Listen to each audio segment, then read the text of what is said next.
दोस्तों जियो financial service की बात करें तो आ गई वो घड़ी जिसका हमें इंतजार था। यानी कंपनी ने अपने बिजनेस का ऐलान कर दिया है। कंपनी इंश्योरेंस सेक्टर के लिए भी तैयार हो चुकी है और दूसरे भी प्रोडक्ट इन्होंने लॉन्च करने शुरू कर दिए। कंपनी आने वाले समय लॉन्च सेगमेंट में भी बहुत तेज़ी से अपने बिजनेस को आगे बढ़ाने के लिए तैयारी कर चुकी है। तो इसी को लेकर बड़ी अपडेट है जिसको समझेंगे इस वीडियो के माध्यम से। अलग अलग ब्रोकरेज हाउस की क्या राय है, क्या बजाज ग्रुप में निवेश करना चाहिए या फिर जियो फाइनेंशियल में, कौन सा दोनों में से अच्छा स्टॉक है, उसको समझने की कोशिश करेंगे।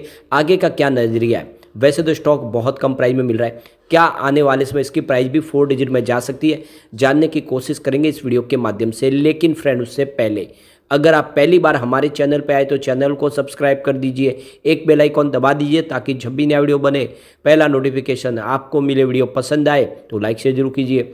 चलो फ्रेंड्स वीडियो स्टार्ट करते हैं। मैं हूं आपका दोस्त एस.बी. दवे और हमारे अपने चैनल ऑनलाइन कमाई में आपका बहुत बहुत स्वागत है। तो सबसे पहले अगर हम बाज़ार की बात करें तो BSE सेंसेक्स देख सकते हो कि 65,877 के स्तर पर है, जहां पे 551 पॉइंट की भारी गिरावट हुई है, यानी 0.83% की गिरावट हुई है BSE सेंसेक्स में। पिछले 2 ट्रेडिंग सेशन में काफ़ी अच्छी तेज़ी बनी थी, लेकिन एक साथ में भारी गिरावट हो गई और बाज़ार ने फिर से 66,000 के स्तर को तोड़ दिया है और निचले लेवल पे पहुंच गया। ऐसे में बाजार में थोड़े से सेंटीमेंट बिगड़ते हुए दिखाई दे रहे हैं। आज BSE फाइनेंशियल सर्विस में भी भारी गिरावट हुई है। 9,578 के स्तर पे 116 पॉइंट की गिरावट, यानी 1.20% गिरा BSE फाइनेंशियल सर्विस। इस वजह से आज जियो फाइनेंशियल सर्विस में भी गिरावट हुई है, शानदार रिजल्ट के बावजूद भी। तो स्टॉक की शुरुआत 221 पर हुई, तो शुरुआत तो पॉजिटिव हुई। देख सकते हो क्लोजिंग कल की 220 के आसपास थी। इंट्राडे में 222 का हाई भी बना, यानी स्टॉक ने ऊपर जाने की कोशिश की, लेकिन जैसे ही बाजार में गिरावट का माहौल बना इसमें गिरावट बनी और ये 215 तक लो में चला गया और अंत में क्लोजिंग 216 के आसपास हुई है, जहाँ पे 2.06% की गिरावट देखने को मिली। तो आप देख सकते हो कि स्टॉक में काफ़ी ज़्यादा गिरावट हुई है और एक तरह से ये खरीदारी का मौका इस समय बन रहा है।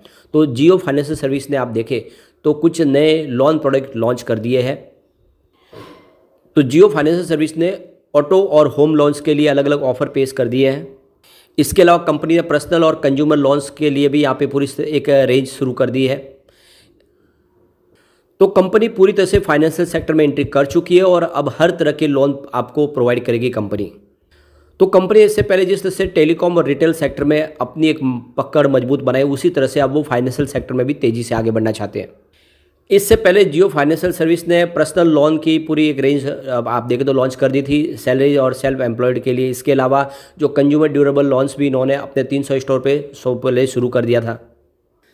कंपनी ऑलरेडी अलग अलग 24 इंश्योरेंस कंपनी के साथ में बिजनेस टाइप कर चुके हैं, क्योंकि आने वाले समय वो इंश्योरेंस के बिजनेस में भी आगे बढ़ेंगे। इसके अलावा पेमेंट बैंक के डिवीज़न में भी एंट्री कर चुके हैं।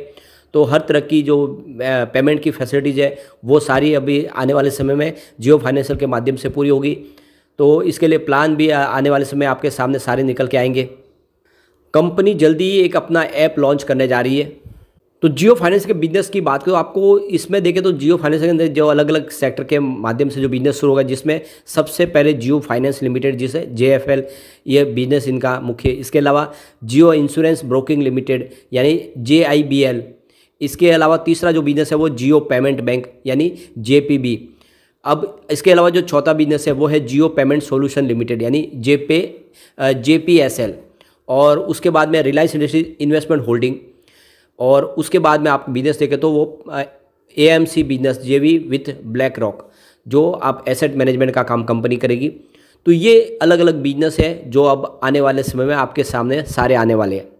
सबसे बड़ी बात है कि US का जो सबसे बड़ा एसेट मैनेजमेंट कंपनी है, आप देखें तो ब्लैक रॉक उसका साथ मिल चुका है। उनके साथ पार्टनरशिप के माध्यम से इस सेक्टर में वो एग्रेसिव तरीके से आगे बढ़ने वाले हैं। अब यहाँ पे बहुत सारी जो अलग अलग सेक्टर की कंपनियां, उनको चिंता होने लगी है कि जियो फाइनेंशियल सर्विस आखिर किसको कौन डिस्टर्ब करने वाले, कौन से सेक्टर में उनकी अब दखल अंदाजी होगी। तो इंश्योरेंस के बिजनेस में, रिटेल पेमेंट के बिजनेस में, उन सारी कंपनियों के लिए मुसीबत खड़ी हो सकती है जियो फाइनेंशियल सर्विस की वजह से। तो कंपनी इंश्योरेंस के सेक्टर में एंट्री कर चुकी है और 24 इंश्योरेंस कंपनी के साथ में इन्होंने बिजनेस टाइप किया है, जिससे आने वाले समय में उस सेक्टर में शानदार सर्विस दे पाएगी। इसके अलावा ब्रोकिंग सर्विस के लिए कंपनी शुरू कर चुके कारोबार, और आप देख सकते हो कि PB फिनटेक और देख सकते हो कि इंश्योरेंस देखो, पेटीएम, फ़ोनपे, इन सारी कंपनियों के लिए इस समय खतरे की घंटी है। इन सब के बिजनेस में अब जियो की दखल अंदाजी होगी। पेमेंट सॉल्यूशन के लिए जियो फाइनेंशियल सर्विस ने ऑलरेडी देखे तो साउंड बॉक्स लॉन्च किया है, जो अभी पायलट स्टेज पे है। जल्द ही इसको तेज़ी से आगे बढ़ाया जाएगा। तो देख सकते हो कि जिस तरह से पेटीएम, फ़ोनपे, गूगल पे, भारत पे, इस तरह के जो आप देखो तो ऑनलाइन प्लेटफॉर्म है, वैसा ही साउंड बॉक्स है। तो एक तरह से देखें तो बहुत सारी कंपनियों के लिए इस समय एक कंपटीशन के तौर पे खड़ा हो चुका है जियो फाइनेंशियल सर्विस। तो अब जियो फाइनेंशियल सर्विस के माध्यम से यूपीआई ट्रांजैक्शन भी हो पाएंगे। और आप ये देख सकते हो कि इसके जो बिजनेस है वो काफ़ी शानदार, म्यूचुअल फंड के बिजनेस में ऑलरेडी एंट्री हो चुकी है। फिलहाल यूपीआई मार्केट देखें तो फ़ोनपे, गूगल पे, पेटीएम और क्रेड के पास है। आने वाले समय जियो फाइनेंशियल सर्विस इसमें एक बड़ी टक्कर दे सकता है और अपनी रणनीति के तहत वो आगे बढ़ सकता है और आने वाले समय मार्केट पे कब्जा भी कर सकते हैं। सबसे बड़ा जो निगेटिव इफेक्ट है वो विजय शेखर की शर्मा की जो कंपनी है पेटीएम, उसको हो सकता है। उसके जो कस्टमर बेस है वो शिफ्ट हो सकते हैं जियो फाइनेंशियल सर्विस की तरफ। अभी फिलहाल कंपनी की तरफ से म्यूचुअल फंड बिजनेस के बारे में कोई जानकारी नहीं दी गई है, लेकिन उन्होंने अपने इंश्योरेंस के बिजनेस का पूरा प्लान तैयार कर दिया है। पेमेंट बिजनेस का भी प्लान सामने आ चुका है और ये सारे सेक्टर में अब वो तेज़ी से आगे बढ़ेंगे। जो मार्केट एनालिस्ट है उनका कहना है कि जो ओवरऑल डोमेस्टिक फिनटेक मार्केट है वो 2.1 ट्रिलियन डॉलर तक पहुंच सकता है 2030 तक, और जो CAGR है उसके हिसाब से 18% तक वृद्धि देखने को मिल सकती है 2022 से। तो आप देख लो कि एक बड़ा मार्केट है और जिसमें अब जियो फाइनेंशियल सर्विस एंट्री करने जा रहे हैं। ऐसे में आने वाले समय इसको फ़ायदा हो सकता है। अब यहाँ पे मार्केट एक्सपर्ट की क्या राय, बजाज फाइनेंस और जियो फाइनेंशियल सर्विस में से कौन सा अच्छा है जिसमें निवेश किया जा सकता है। अब इसी को लेकर प्रोफेसर इक्विटी प्राइवेट लिमिटेड के मनोज डालमिया का कहना है कि बजाज फाइनेंस सेक्टर की बहुत मजबूत और एक रेपुटेड फर्म है। उनके पास एक डाइवर्सिफाइड पोर्टफोलियो है, काफ़ी शानदार बिजनेस है। लेकिन जियो फाइनेंशियल सर्विस की बात करें, ये भी एक राइजिंग स्टार है। रिलायंस का एक बड़ा हाथ साथ में है। अब रिलायंस जो अपने सेक्टर की लीडर कंपनी है, तो आने वाले समय में वो भी कमाल कर सकती है। बजाज फाइनेंस ऑलरेडी मजबूत एक प्लेयर है और काफ़ी अच्छा उनका ट्रैक रिकॉर्ड है। जियो फाइनेंशियल सर्विस के अंदर भी वो पोटेंशियल है कि आने वाले समय में एक शानदार ग्रोथ दिखा सकता है। सबसे बड़ी बात है कि बजाज ग्रुप अपनी ताकत दिखा चुका। जियो फाइनेंशियल सर्विस के लिए तो अब ये मौका है। वो इस सेक्टर में कितना तेज़ी से आगे बढ़ेंगे वो आने वाला समय बताएगा।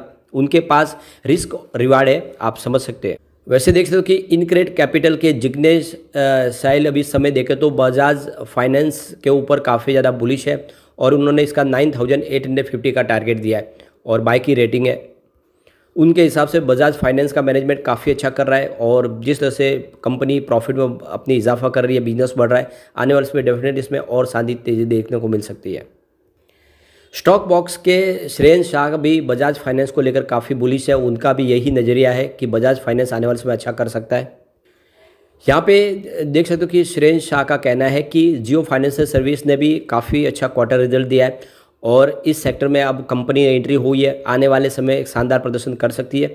तो होप है, आप देखो जियो फाइनेंशियल सर्विस आने वाले समय अच्छा कर सकते हैं। मेहता इक्विटीज़ का कहना है कि दोनों ही कंपनियां काफ़ी शानदार हैं। देख सकते हो कि Bajaj finance already market leader है और बजाज फाइनेंस के सामने देखें तो जियो फाइनेंशियल का जो कामकाज शुरू होने आ रहा है। रिलायंस इंडस्ट्रीज एक लीडर कंपनी है और बिजनेस करने का तरीका बहुत ही शानदार है। जिस सेक्टर में वो जाते हैं वो मार्केट लीडर बन जाते हैं। ऐसे में लॉन्ग टर्म के लिए देखें तो बजाज फाइनेंस और जियो फाइनेंशियल सर्विस दोनों ही अच्छे हैं जिसमें इन्वेस्टमेंट किया जा सकता है। तो कुल मिला के मार्केट एक्सपर्ट भी काफ़ी ज़्यादा पॉजिटिव है।